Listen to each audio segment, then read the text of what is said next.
Torrent કંપનીના કર્મચારીઓ હડતાળ પર ઉતર્યા છે। 400 જેટલા કર્મચારીઓ હડતાળ પર ઉતરતા કામગીરી અટકી ગઈ છે।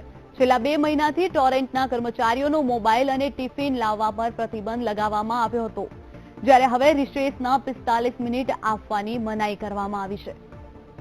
આ મનાઈ ફરમાવતા જ કર્મચારીઓનો રોષ ભભૂકી ઉઠ્યો છે અને કર્મચારીઓ માંગ પૂરી ના થાય ત્યાં સુધી હડતાળ પર રહેવાની ચીમકી ઉચ્ચારી છે।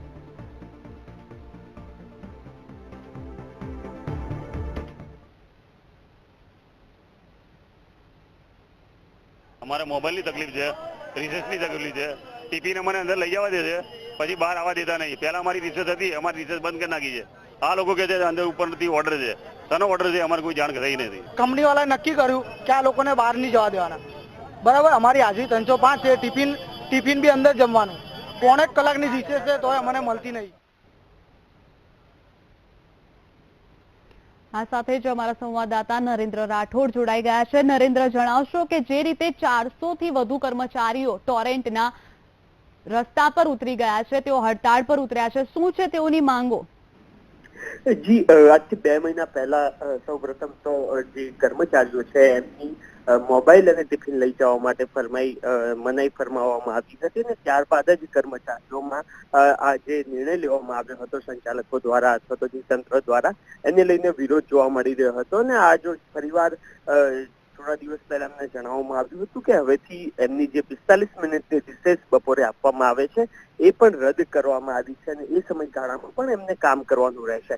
એટલે આ જે તકલકી નિર્ણય એમને લાગી રહ્યો છે અને એ બાબતને લઈને જ તેમના દ્વારા વિરોધ કરવામાં આવી રહ્યો છે। આજે તમામ કર્મચારીઓ કામથી અળગા રહીને બહાર નીકળી આવ્યા હતા અને આ જે નિર્ણય લેવામાં આવ્યો હતો એનો વિરોધ દર્શાવ્યો હતો કર્મચારીઓએ અને તેમને માંગ કરી હતી કે એમને દિવસ દરમિયાન માત્ર ને માત્ર 45 મિનિટની રિસેસ મળે છે અને એ રિસેસ ખરેખર તો મળવી જ જોઈએ અને એ સમયગાળામાં જ તેઓ તેમના અન્ય કામ અથવા તો તેમને રેસ્ટ મળતો હોય છે। એટલે જે રિસેસ તેમને મળે છે એની પર જે સંચાલકો છે જેમના દ્વારા કરતા હતા છે તેમના દ્વારા એને રદ કરવામાં ન આવે એવી માંગ કરવામાં આવી છે।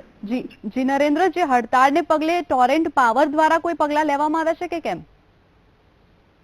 જી, જે ઓથોરિટીઝ હતી એમના દ્વારા તમામ જે કર્મચારીઓ છે અથવા જે યુનિયન છે એમને મનાવવા માટે પ્રયાસ કરવામાં આવ્યા હતા, તેમને બાહેધરી આપવાના પ્રયાસ કરવામાં આવ્યા છે કે એમની જે માંગો છે એના પર જે મેન ઓફિસર્સ અથવા તો જે ઓથોરાઇઝ પર્સન છે એમની સાથે બેસીને ત્યારબાદ આ તમામ બાબતો ઉપર ચર્ચા કરવામાં આવશે અને ત્યારબાદ આગળના નિર્ણય પર જવામાં આવશે।